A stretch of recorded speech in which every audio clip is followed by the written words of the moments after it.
What was your first biggest learning from your first startup? तो first learning कि आप ऐसे कूद पड़ते हो, थोड़ा कैलकुलेटेड कूदें जब भी आप स्टार्टअप Okay. की जर्नी को चालू कर रहे हैं। थोड़े कैलकुलेशन करें कि एक्सपेंसेस भी होते हैं। प्रोजेक्ट्स जिस रेट पे आता है उससे वो सारा पैसा आपका नहीं होता। Exactly. आपको स्टाफ को सैलरी देनी होती है, आपको इलेक्ट्रिसिटी बिल्स पे करने होते हैं, रेंट्स देने होते हैं। तो वो एक कैलकुलेशन अपने दिमाग में रखें और वर्स्ट के लिए रेडी रहें। वो तो यही। सो आपने फर्स्ट कंपनी आपकी स्टार्ट करी, उसके बाद आपने मर्ज कर लिया आपके फ्रेंड के साथ, किस तरह से हुआ? हाँ हाँ, क्या नाम बताया था? 9x 99 आई सॉल्यूशंस। 99 आई सॉल्यूशंस। yes. अच्छा, और इसमें आप सर्विसेज प्रोवाइड कर रहे थे? सर्विसेज प्रोवाइड हम कर रहे थे, एड्स चला रहे थे, वेबसाइट्स बना रहे थे। तो परफॉर्मेंस मार्केटिंग में मेरा बहुत अच्छा रहा कि मैं गूगल एड्स, तो ऐसे 10 लैपटॉप रखे हुए हैं, हर क्लाइंट का अकाउंट में उसमें लॉगिन करके रखता था। तो मैं ऐसे एक अकाउंट का स्विच नहीं करता था। अच्छा, लैपटॉप हाँ, तो लैपटॉप स्विच करता था, हर लैपटॉप के आगे नोट्स बना के रखता था। वो नोट्स आज भी मेरे घर में रखे हैं कि इस क्लाइंट के लिए मैंने कल ये काम किया, आज ये करने वाला हूँ, इतनी लीड्स आ रहे, तो पूरा ट्रैक सिस्टम ऐसे रख रखा था। तो इस टाइप से अकाउंट चलाते थे। मोस्टली यूएस कस्टमर्स के लिए होते थे, तो नाइट शिफ्ट ज़्यादा होती थी। तो वही हमने रन किया दिल्ली में बैठ के। फिर धीरे धीरे उसी को आगे बढ़ाया।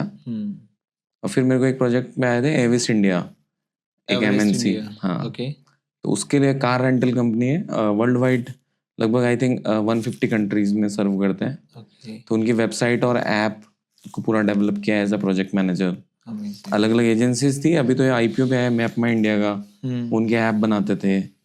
वेब कॉन्टेस्ट अपने जयपुर की कंपनी है, उनके लिए वेबसाइट्स बना रहे थे। उस पूरी टीम को मैंने मैनेज किया। नाइस। सो अभी आप करते करते करते करते गेट गैप्स तक पहुंच गए। हाँ, तो गेट गैप्स के पीछे की क्या स्टोरी है? लाइक ये आपने किस तरह से स्टार्ट किया? हाँ, तो ये while I was at Aves India, तो मेटा का एक फर्स्ट वो था, इवेंट किया था उन्होंने कि व्हाट्सएप बिजनेस एपीआई को किस तरीके से वो लेके आएंगे। कि अभी तक क्या व्हाट्सएप खाली फ्रेंड्स एंड फैमिली तक सीमित रहा था। थोड़े बहुत ग्रुप्स बनने लग गए थे। ये 2019 की बात है। तो उस इवेंट में पता लगा था कि ये बिजनेसेस के लिए आने वाला है। तो उस टाइम मैप में ये अपना मेक माई ट्रिप ने अपने टिकट्स को व्हाट्सएप पे भेजना चालू किया था, एपीआई को यूज करके। फिर हमने 2023 में मेटा ने इसको पब्लिक किया था। तभी से दिमाग में था 2019 से कि मैं कुछ ऐसा प्रोडक्ट बनाऊंगा जो व्हाट्सएप के अराउंड होगा। और कस्टमर कम्युनिकेशन को जो इजी करेगा। कि आप देखोगे ना, इंडिया में बहुत अच्छे अच्छे प्रोडक्ट बन रहे हैं, वो ग्लोबली सेल भी हो सकते हैं, बट मोस्टली कम्युनिकेशन की वजह से पीछे कहीं ना कहीं रहते हैं कि राइट टाइम पे सही कम्युनिकेशन वहां नहीं पहुंच रहा। तो एसएमबीज के साथ हम लोग बहुत काम करते हैं कि सही कम्युनिकेशन का क्या पैटर्न होना चाहिए, अबंडन कार्ड, सही टाइम पे नज कैसे करना है कस्टमर को, वेलकम मैसेज क्या होगा, और पूरा एक चैट बॉट बना के आप बात कर सकते हो। तो ये प्रोडक्ट गेट गैप्स में हमने बनाया था। और जयपुर इस जर्नी को मेरे को हेल्प किया टैग एम्बेड ने। हाँ, तो tag embed is a $2 million startup right now, जो जयपुर में चालू हुआ। तो उसमें मैंने मतलब फर्स्ट पूरा उसको मैंने बनाया, स्टार्टिंग से लेके $1 million तक की जर्नी करी थी। तो उसमें मैं एज निकल के आया कि भाई एक टीम को कैसे आप संभालते हो, एक टीम के क्या क्राफ्ट होता है बिजनेस को चलाने का, टीम कैसे वर्क करती है, और आप यूएस में कैसे आप सेल कर रहे हो एक सॉफ्टवेयर को। ये पूरी जर्नी टैग एम्बेड में हमने देखी, सीखी। फिर गेट गैप्स बनाया 1.5 साल पहले, 2024 में हमने गेट गैप्स बनाया था। और आज के डेट में we have around 45,000 plus signups on Gate Gaps organically, without any ads, because we know the craft of ad. तो हमने एड नहीं चलाया था, एसईओ करा प्रॉपर्ली। उसमें से अभी 1500 प्लस पेड यूजर्स हैं। सो ये 1.5 साल की जर्नी गेट गैप्स में हमने शुरू करी। तो अभी क्या गेट गैप्स को आपको आपने कहीं से फंडिंग भी ली है इसके लिए? नहीं, अभी तक ये बूट स्ट्रैप्ड है, प्योरली बूट स्ट्रैप्ड है। बट वी आर एक्सप्लोरिंग ये वाला वर्जन भी कि इस वर्टिकल में कैसे जाना है। नाइस। अभी कितने लोगों की टीम मैनेज कर रहे हैं आप वैसे? So with only for Get Gaps we are having 20 plus people. 20 plus people. Yes. और मेरे को एकदम लीन ही रखना है। मेरा एकदम क्लियर है ये वाला फंडा कि अगर आप एक SaaS प्रोडक्ट बना रहे हो, लीन टीम में, छोटी टीम में आपको कैसे $1 मिलियन स्टार्टअप बनाना है, यही क्राफ्ट में मैं काम करता हूँ। मेरे को बहुत बड़ी टीम नहीं करनी, मेरे को बहुत सारे सपोर्ट इंजीनियर्स नहीं चाहिए। बग फ्री प्रोडक्ट बनाया है और बनाते जा रहे हैं। नाइस। फुल्ली ऑटोमेशन हम यूज कर रहे हैं। So with lean team, with this team, we will be $1 million, $2 million startup. सो अभी जो आपका प्रोडक्ट है वो इंडिया में यूज हो रहा है या इंटरनेशनली भी चल रहा अभी हमारा 60-40 है। 60% आउट ऑफ इंडिया के कस्टमर है, है? ओके। 40% इंडिया के हैं। और बिकॉज व्हाट्सएप का जो बड़ा यूजर बेस है वो इंडिया में है, तो व्हाट्सएप के सबसे ज्यादा यूज केसेस इंडिया में है।